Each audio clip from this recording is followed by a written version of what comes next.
প্ৰাৰ্থিত্বটো দিব বুলি শুনি আছোঁ, এতিয়ালৈকে দিয়া নাই। যেতিয়া দিলে তেতিয়া গম পাম। এইবাৰ নিৰ্বাচনত তেনেকুৱা বিভাজন কিবা কিবি তেনেকুৱা কোনো অংক নাই।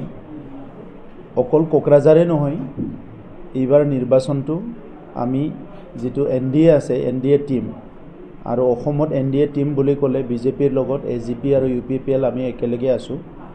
আমি 14টা লোকসভা সমষ্টিত প্ৰধানমন্ত্ৰী নৰেন্দ্ৰ মোদী ডাঙৰীয়াক আগত লৈ পেলাই আমাৰ নেতা হিচাপে আমি নিৰ্বাচন খেলি আছোঁ। আমাৰ মুখ্যমন্ত্ৰী ডক্টৰ হিমন্ত বিশ্ব শৰ্মা ডাঙৰীয়া আগত লৈ পেলাই আমাৰ নেতা হিচাপে আমি নিৰ্বাচন খেলি আছোঁ। আৰু প্ৰধানমন্ত্ৰী ডাঙৰীয়াই যোৱা 10টা বছৰত ভাৰতীয় নাগৰিকসকলৰ মনটো তেখেতে জয় কৰিব পাৰিছে। সকলোৰে মনত এটা স্থান তেখেতে ল'ব পাৰিছে। গতিকে এতিয়া জাতি ধৰ্মৰ কথা নাই, কোনো ভোট বিভাজনৰ কথা নাই। সকলো বিচাৰিছে যে প্ৰধানমন্ত্ৰী নৰেন্দ্ৰ মোদী ডাঙৰীয়াই তৃতীয়বাৰৰ কাৰণে প্ৰধানমন্ত্ৰী হ'ব লাগে, 1 নম্বৰ কথা। তো সেইকাৰণে ভাৰতৰ চুকে কোণে যি ৰাজ্যতে নাথাকক কিয়, যি ডিষ্ট্ৰিক্টতে নাথাকক কিয়, সকলো বিচাৰিছে যে ইয়াত নৰেন্দ্ৰ মোদী ডাঙৰীয়াৰ নামটো লৈ পেলাই নৰেন্দ্ৰ মোদী ডাঙৰীয়াক চাই পেলাই ভোট দিব লাগে। ইয়াৰ কাৰণে এই নিৰ্বাচনটো আগৰ নিৰ্বাচনতকৈ সুকীয়া।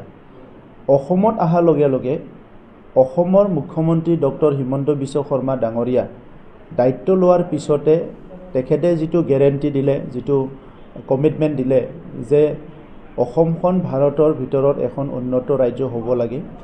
আৰু ইয়াৰ কাৰণে অসমৰ অন্তৰ্গাঁথনি অকল চিটিত নহয়, অন্তৰ্গাঁথনিবিলাক গাঁৱে ভূঞে ভাল অন্তৰ্গাঁথনি হ'ব লাগে।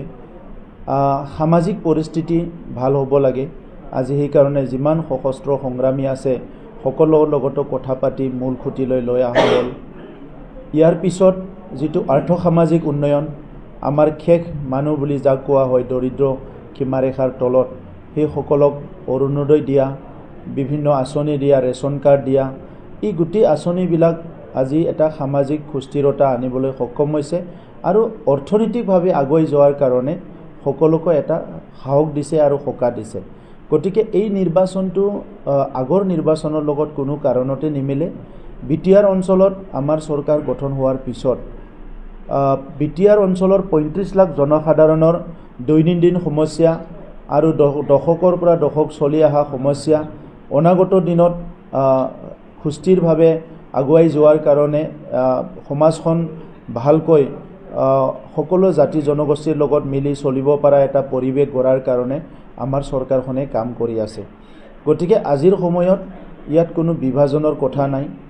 আগত যিটো 17 বছৰ BPFৰ চৰকাৰ চলি আছিলে, সেই সময়ত বহুতবাৰ আমাৰ অঞ্চলত সংঘাত হৈছে আৰু সেই সংঘাতবিলাক মানুহে পাহৰি যোৱা নাই। তেখেতসকলৰ চৰকাৰ চলি থকা সময়ত বহুতখিনি কৰাপশ্যন হৈছে, যিটো নেকি দুৰ্নীতি ভ্ৰষ্টাচাৰ হৈছে, এইটো মানুহে পাহৰি যোৱা নাই। আৰু তেখেতসকলৰ চৰকাৰ চলাই থকা সময়ত মানুহৰ যিটো মৰ্যাদা, এইটো জাতি জনগোষ্ঠীৰ মাজতে হওক বা আমাৰ ধৰ্মীয় কোনোবা লোকৰে হওক, মৰ্যাদাটো যেনেকৈ পাব লাগে তেনেকৈ পোৱা নাই। খালি টকা পইচাৰে তেখেতে মানুহক জুখি চাইছিলে আৰু ব্যৱহাৰ কৰিছিলে। গতিকে আজিৰ সময়ত না বড়ো, না অসমীয়া, না ৰাভা, না ৰাজবংশী, না বঙালী, কোনো জনগোষ্ঠীয়ে বিভাজন নহয়। BTRত এইবাৰ একচেটিয়া ভোট NDAৰ কেণ্ডিডেটৰ দ্বাৰা আহিব আৰু দৰং ওদালগুৰি সমষ্টিত আমাৰ কেণ্ডিডেট দিলীপ শইকীয়া ডাঙৰীয়া, ইয়াত পদুম ফুলত মানুহে ভোট দিব। আৰু কোকৰাঝাৰ সমষ্টিত আমাৰ কেণ্ডিডেট জয়ন্ত বসুমতাৰী ডাঙৰীয়া, ইয়াত ট্ৰেক্টৰৰ চবে ভোট দিব। এই পৰিৱেশ আমাৰ ইতিমধ্যে আহি গৈছে। কিন্তু ৰাইজ আমাৰ ওচৰলৈ আহিল, শান্তি সম্প্ৰীতি ভাল এটা পৰিৱেশ আহিল। তো সেইকাৰণে আমি চাইছোঁ যে আমাৰ মাৰ্জিনটো আমি কিমান ওপৰলৈ লৈ যাব পাৰোঁ। তো সেইকাৰণে দৰং ওদালগুৰিত আমাৰ টাৰ্গেট আছে 3 লাখ, কোকৰাঝাৰতো আমাৰ টাৰ্গেট আছে 2.5 লাখৰ পৰা 3 লাখ। তো সেইটোৰ কাৰণে আমি কাম কৰি আছোঁ।